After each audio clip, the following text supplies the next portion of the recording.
Hey, welcome back to ScreenCrush. I'm Ryan Airy, and let's talk about the ending and post-credits scene of the Marvels. So the Marvels just connected to the multiverse and Deadpool 3 in a big way with a huge cameo. We just saw Beast from the X-Men. Kate Bishop is back, and she and Kamala are assembling a team of young heroes. And Doug, I am going to play Venomous. Low blow, person. Low blow. Alright, so after Monica Rambeau saves the universe, she is transported to another universe where she meets Beast. And yes, your eyes do not deceive you, that is Kelsey Grammer making a comeback as Beast from X-Men Last Stand. Who's the furball? Hank McCoy. So this is a major connection to the X-Men and also Deadpool 3. What? Also in this X-Men universe, Monica meets an alternate version of her mom, and her superhero name could be binary, and that is huge. The other major surprises of the Marvels is the ending, with Kamala Khan meeting Kate Bishop, who recently became the new Hawkeye. There's more, because they're about to recruit Ant-Man's daughter, Cassie Lang, who is also a young hero. So guys, young heroes are assembling, which means we're about to get a whole new team in the MCU, and that is the Young Avengers. So we have to explain the ending of the Marvels and how the movie connects to the multiverse and sets up Deadpool 3, Avengers the Kang Dynasty, and Secret Wars. Shotgun bang! Oh! Hi. Oh, hello. Okay, bud, the next catastrophe is nuclear winter, so you actually lose a card from your gene pool. Yeah, whatever, man. My gene pool was 8 and yours is 4. You played yourself. Oh my god, you are right. Alright, so before we talk about Beast and the X-Men, let's start with the ending of the movie. She tore a hole in space. At the end of the Marvels, Dar-Ben almost destroys the universe with the quantum bands. The quantum bands? Yeah, these are these cosmic bracelets that we're going to explain in a moment. Now, early in the movie, Dar-Ben gets one half of the quantum bands and uses it to create tears in space-time. And then she and the Kree use these tears like space portals. And the bangle she got is like the one that Ms. Marvel has, right? Exactly. There are 2 cosmic bracelets like these, and Kamala Khan has the other half. We were first introduced to this bangle in Ms. Marvel. Seriously though, for a second, what's the deal with evil Kree warlords who use ancient artifacts glowing with purple energy to destroy worlds? Anyways, the Marvels confirms that the bangles are actually called the quantum bands. Do you guys just put the word quantum in front of everything? And it's revealed that the bands are ancient devices that were used to map out the universe. So, ancient space travelers use these bands to create the jump point system that allows for basic hyperspace travel in the MCU. And also, the cosmic energy of the bands can open tears to other universes, but more on that in just a moment. And the next age is called Eclipse, so you cannot play red traits. Oh, good, my guy. You're the one who's trying to collect kidneys. Darn it. Hey, what are you guys playing? That's not any kind of Go Fish I've ever heard of. Hey, we're playing one of my all-time favorite games, Doomlings. Is it fun? Ah, it's great. It's like Uno played with Pokemon, or like imagine a much, much shorter version of Monopoly where your family is still speaking to each other the next day. I am so glad they sponsored this video. Doomlings is about the countdown to the end of the world, and you're trying to create a cute new race of creatures to survive the apocalypse. So you play all of these traits to score points with special instructions written on every card. Now you can play with 2 to 6 players, ages 10 and up, and it only takes about 5 minutes to learn and a half hour to play. It's perfect for game night. So you play these traits in stages called ages, where there's always a new rule introduced, like this one, Comet Showers, which says that you have to discard 1 card from your hand at random. This means that no 2 games of Doomlings are ever alike because the rules keep shifting. Yeah, I mean, I picked it up real quick and I don't even have thumbs or anything like that. It's also fun because if you get the expansion, like this Overlush expansion, then you get these card packs. And it takes me back to the thrill of like opening new Pokemon cards and opening them up to see what kind of characters you get. Oh cool, I got a new Holo Foil card. Awesome. This has become a staple of my game nights, and I love board games. Like, we have a lot of options on game night, believe me, but we always go for Doomlings. So now, for a limited time, if you use our code CRUSH20, you get 20% off your Doomlings purchase. You can get the classic game or the deluxe model like this one, and they are all fun to play. Also, in November and December, they are offering a free mystery pack with every deluxe bundle purchase. So scan this QR code and use the code CRUSH20 to get your discount today. Now back to the Marvels. Now, on top of being used as a cosmic transportation device, the bands are also powerful weapons. They can absorb energy and make their wielder stronger, sort of like vibranium.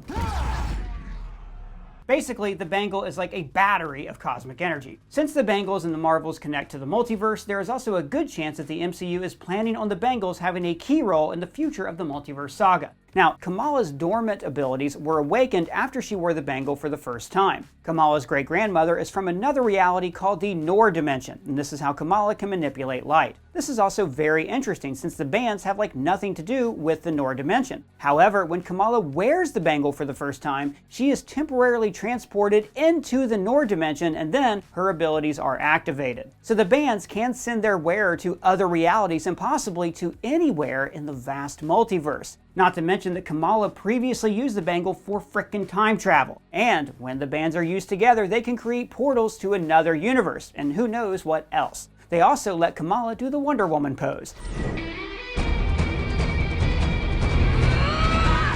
Now, real quick, we should mention the quantum bands from the comics. You see, the quantum bands were created by an ancient being called Eon, and they are awarded to those who are worthy to be the protectors of the universe. Now, what is so special about these bands is that they draw energy from the quantum realm, which provides their wielder with basically unlimited power. And get this, in the comics, all energy in the universe comes from the quantum realm. But in the MCU, they could draw their energy from the multiverse. So all of this means that moving forward, Kamala is going to be a major player thanks to her bangle. Now, in the final battle of the movie, Dar-Ben uses the quantum bands to open a tear in the universe. She tore a hole in space.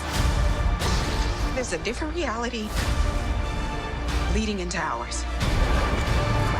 This isn't another portal in space. This is a gateway to another universe. And while the movie doesn't confirm it, we believe this is an incursion, which is huge because incursions are the biggest threat to the multiverse. An incursion occurs when the boundary between two universes erodes and they collide, destroying one or both entirely. Incursions could be triggered by multiversal travel, but also by multiversal manipulation. Then we met Kang the Conqueror and Ant-Man and the Wasp, Quantumania, and he explained that his variants are triggering countless incursions just because of time travel. Universes colliding, endless incursions.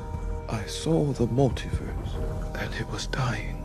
Now this ties into the 2015 version of Secret Wars from the comics, where the incursions were the biggest threat to the multiverse. Now Avengers Kang Dynasty and Secret Wars will be based on this story, so all of this fits. So when the quantum bands are together, their cosmic energy is so strong that they can punch a hole in space-time into another universe. And at the end of the movie, Monica seals this portal to the other universe. However, don't forget that Monica, Carol, and Kamala were entangled, so it's possible that when Monica was interacting with the incursion, she was drawing on Kamala's energy, and Kamala had both bangles by the end. So Monica might have harnessed that multiversal energy to close the incursion. Now this could mean that the bangles are the key to saving the multiverse. And by the way, everybody, I am thrilled to announce that we have designed 3 new shirts for sale at our merch store at ScreenCrushMerch.com, where we design the shirts ourselves, tailored for you. We have this Kitty the Cannibal shirt, and one of my personal favorites, the Higher, Further, Faster shirt. And get this, all of these cats are cats that are actually owned by me and the rest of the ScreenCrush staff. Shopping our merch store is the best way you can directly support our channel. It means the world to me that you guys watch, comment, subscribe, and join our new membership program where you can get loyalty badges, a custom Doug emoji, and priority comments. Now we're rolling out new items and perks over the next few months, so let us know what membership perks you would like to see us offer. And get this, we are also about to do our very first live show in Brooklyn, New York on February 22nd next year. The link to buy tickets is below, and I hope we get to meet in person. Again, thank you all so much for watching. Now, back to the Marvels. Since we're already on the topic of the multiverse, let's switch to the credit scene. But don't worry, we're going to talk about the Young Avengers tease a little bit later. After Monica seals the tear, she finds herself in another universe, and she meets an alternate version of her mom and Beast. And yes, that is Kelsey Grammer making his return from X-Men The Last Stand. Wait, what? Beast? X-Men 3? What? Yep, that is the big cameo of the movie. It's a big house. It's funny that I only ever see 2 of you. It's almost like the studio couldn't afford another X-Men. Now, I admit, it's super unexpected, strange, and, well, kind of random they brought back Beast from The Last Stand, a movie that most fans didn't really like. But you know what? Compared to some other X-Men movies, it ain't that bad. And everybody loved Kelsey Grammer as Beast. It was perfect casting. I thought you were a diplomat. As Churchill said, there comes a time when all men must... Oh, you get the point! And he also made a cameo in Days of the Future Past, which was like a way better movie. And of course, Nicholas Hoult played Beast after Fox rebooted the franchise. So why is Beast such a big deal anyways? Well, his real name is Hank McCoy. Well, it's actually Henry, but he goes by Hank. He is a brilliant scientist and an original member of the X-Men, and he always believed in the dream of peaceful coexistence between humans and mutants. Anyways, Beast meets Monica in what's revealed to be a room inside the X Mansion. We even see the iconic X on the doors, and it looks exactly like the rooms from the Fox X-Men franchise. So is this the X-Men universe or what? You know what? It's unclear, actually. I'm not even sure if even Fox knew that when they were still making X-Men movies. McAvoy or Stewart? These timelines are so confusing. But Sean Levy, the director of Deadpool 3, confirmed that Logan is canon to the third movie. And of course, Hugh Jackman is returning for Deadpool 3. And in case you didn't know, Jennifer Gardner, who played Elektra in Daredevil, not that one, she will also appear in Deadpool 3. Also, Sir Patrick Stewart returned as Xavier for Multiverse of Madness. And the MCU canonized all the previous Spider-Man movies in No Way Home. So every Marvel movie ever is now part of this like MCU multiverse. Oh, you gotta be me. You miss me. So all of this is leading to a big crossover in Avengers 5 and 6 where we will see all the actors from old Marvel movies returning. So the portal scene, but with the multiverse. So this is the real reason why they're doing the multiverse. Just a bunch of cameos of old actors? Well, I'm not sure what gave you that idea. Bring me everyone. What do you mean, everyone? Now, let's get back to the credits scene and explain Maria Rambeau. So, this is an alternate version of Maria, and obviously it's a variant of the one from Earth 616. For starters, she's alive, and she doesn't recognize Monica. So this means that in this X-Men universe, Maria never had a daughter, and there is no alternate version of Monica in this universe. That's not all though. Maria is a superhero. However, she's not Captain Marvel though. Hank refers to her as Binary. So this is huge, but to explain Binary, we must shift to the comics for just a moment. You see, in the comics, Carol Danvers is the one who became Binary. Maria's outfit is a clear callback to the comics version of Binary, just less, you know, flaming bikini. Ah, the 80s. So this happens after some crazy comic booky stuff. The short version is that Carol had something really messed up happen to her. She lost her powers and her memories, and then she became a member of the X-Men despite not actually being a mutant. But then she got kidnapped by aliens that did all kinds of experiments on her. And after that, her true power was unleashed and she became a godlike being called Binary. So that's what happened to Maria?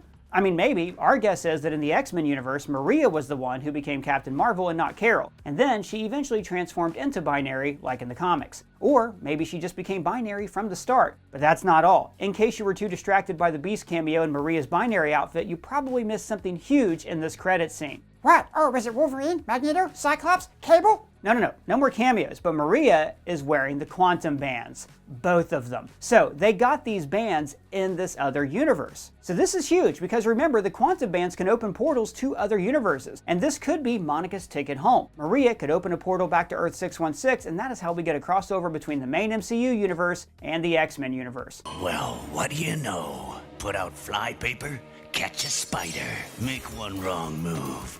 Please. And you're shish kebab. Also, Beast mentions Charles, and of course, he's talking about Charles Xavier. So, Professor X is also in this universe, and this probably means that all the X-Men are in this universe. So, person, what is this universe? Well, that's a good question, because in the Fox X-Men movies, there were no other superheroes. It was all about the mutants. But with all the multiversal crossovers, the most likely option is that this universe is the same X-Men universe from the Fox movies. But, like, they will retcon and change a few things, like adding other superheroes such as Binary to the canon. I mean, the whole point here is for the MCU to cross over with those X-Men movies. So, a few small retcons to the history of the X-Men seems to be the easiest way to bringing them into the MCU. Maybe they could use the retcon in Days of the Future Past to explain the diverging timeline, since they messed with time travel, and in the MCU, time travel always creates new branching timelines. Or maybe this is all Deadpool's fault. I mean, Deadpool 3 is scheduled to be the next MCU movie after the Marvels, at least for now. Deadpool 3 is going to deal with the multiverse and time travel. I mean, he might actually try to save Wolverine from death in Logan. But how would he do that?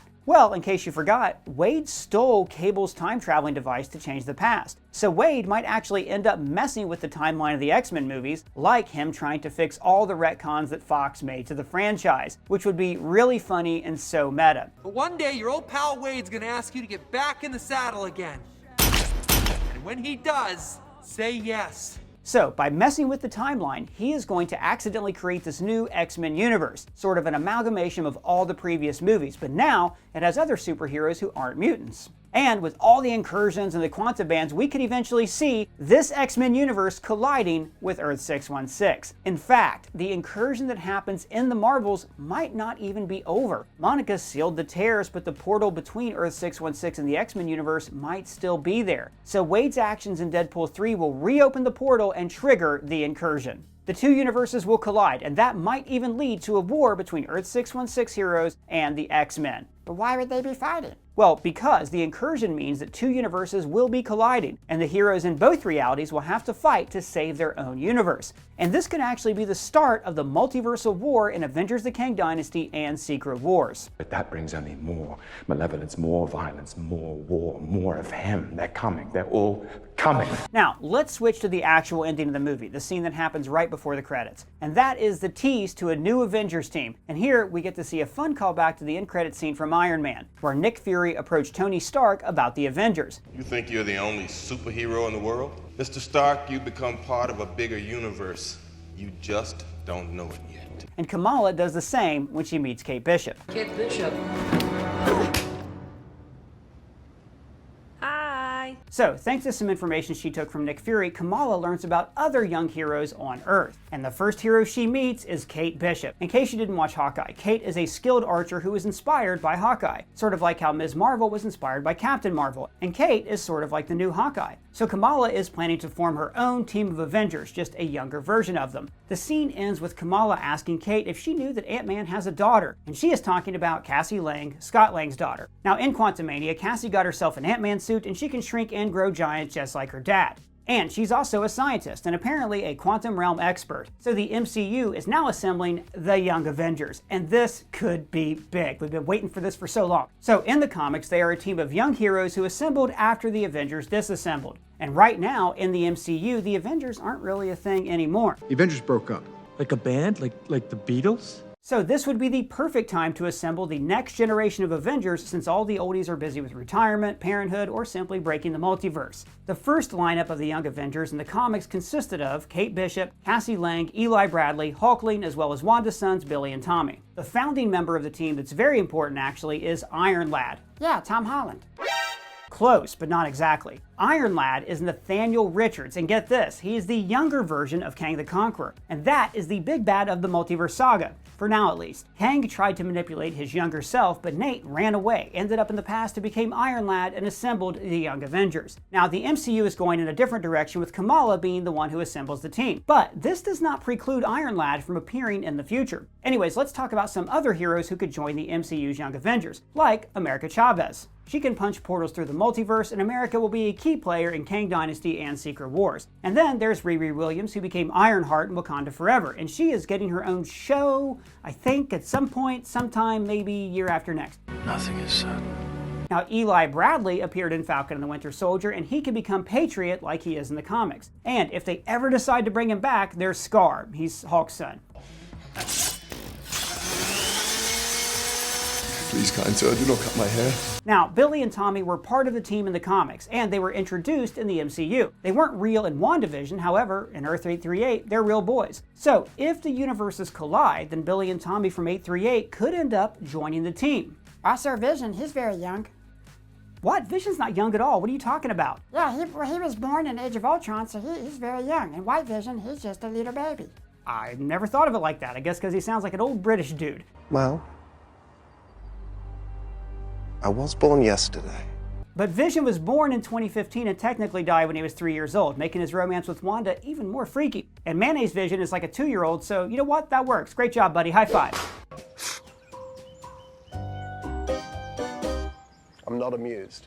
Now, if the Young Avengers won't just be about Earth-based young heroes, we can also see some cosmic heroes, like Nova. He is a cosmic hero and one of my personal favorites. Nova is basically what if Spider-Man became Green Lantern. Now, there are two versions of the character, Richard Rider and Sam Alexander. They both become Nova when they're teenagers, so either one could work in the MCU. And I mean, Nova is so awesome, so this would be a great time to introduce him, unless they are saving him for a future Guardians of the Galaxy movie. Anyways, I always saw the Young Avengers in the MCU being Earth-based and dealing with smaller scale threats. But now that Kamala's Bangal is connected to the multiverse, they might actually deal with far bigger threats. And if they end up introducing Iron Lad, we could see the Young Avengers going on a multiversal adventure with the young Kang to stop the older Kang. And this would be awesome because it would be a great way to explore Kang in a completely new direction. So that was the ending of the Marvels. And the third catastrophe card is Mass Extinction. That's the end of the game. Dogs and cats living together. Mass hysteria. And just kind of looking at this, guys, I think I have way more points than either of you. Well, I am a little dog. And I exist in a constant state between life and sock. Ah, whatever, losers. Let's play again. So just a reminder, everybody, to get your discount on Doomlings, use the code CRUSH20 or scan this QR code. So what did you think at the end of the Marvels? Let us know your thoughts down in the comments below or at me on Twitter. And big shout out to the writer and editor of this episode, Mr. Pavel T. And guys, if it's your first time here, please subscribe, smash that bell for alerts. For ScreenCrush, I'm Ryan Airy.